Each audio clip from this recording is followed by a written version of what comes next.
Hey everyone, in this video I'll be showing you how to easily beat JOSEE the Blind Hero in Code Vein 2. Now this boss will actually hurt us if we're up close, and there's a couple reasons for that which we'll get into in this video. I found the mjolnir hammer worked very well here, but rune blades or really your preferred weapon works well. The thing is, we gotta stick very close to it or very far away. Its attacks are mostly mid-range, and if we dodge roll towards this boss, we have a greater chance of avoiding its attacks entirely. You're gonna see here near the start the attack timing for it. Now, I would actually recommend doing this boss a couple times without attacking just to get comfortable with the attacks and their hitboxes, because they'll pretty much two-shot you unless it's a stomp attack there, but the stomp is relatively easy to avoid.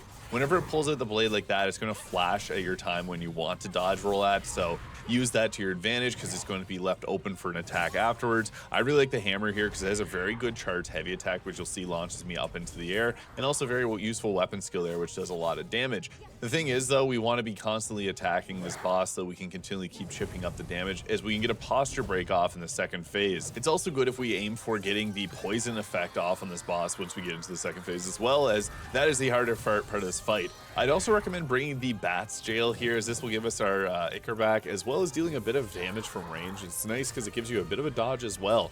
Now you can see here, sometimes this boss is going to do these animations here where it's not attacking, so you can sometimes take advantage of that. Watch it for the throwables that it does. Again, dodging towards is going to be best, and watch for that flash for another really easy to dodge attack.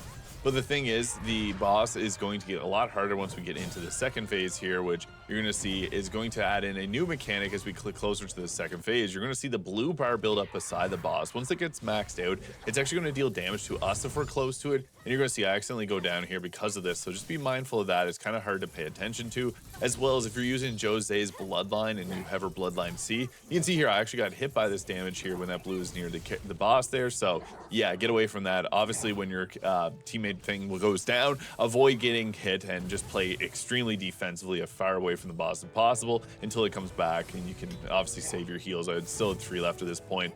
Those net attacks are kind of annoying. You have to dodge roll through them, and honestly a lot of dodge rolling in the second phase. You can parry some of these attacks, but it's best to focus on just continuing to move. The charge heavy attack of the hammer being nice because you can actually dodge a few attacks. Same thing as the two-handed sword that also can dodge some attacks when you're using it. But if you're sticking towards the boss as much as possible and kind of rolling to the right-hand side, it doesn't have the sword there, that's the safest places to be and get your charge heavy attacks off. Use your bats when you need to be able to get your action points back to do some of your skills. And yeah, just continually keep focusing on playing aggressively to that right hand side, and whenever your teammate goes down, or if you need a breather to apply buffs, go far away from this boss, since it only attacks in the mid-range there, and will typically do these very slow drawn out attacks so you know what is coming. And it's honestly a pretty straightforward boss if you're playing it that way with the aggression or playing it defensively from range. But honestly, getting that poison damage off just makes this fight a lot easier, using the bats from range and then just chipping away at attacks whenever it has those punishing phases, and you'll be able to take down JOSEE the Blind Hero in Code Vein 2. If this video is useful, please hit the subscribe button below.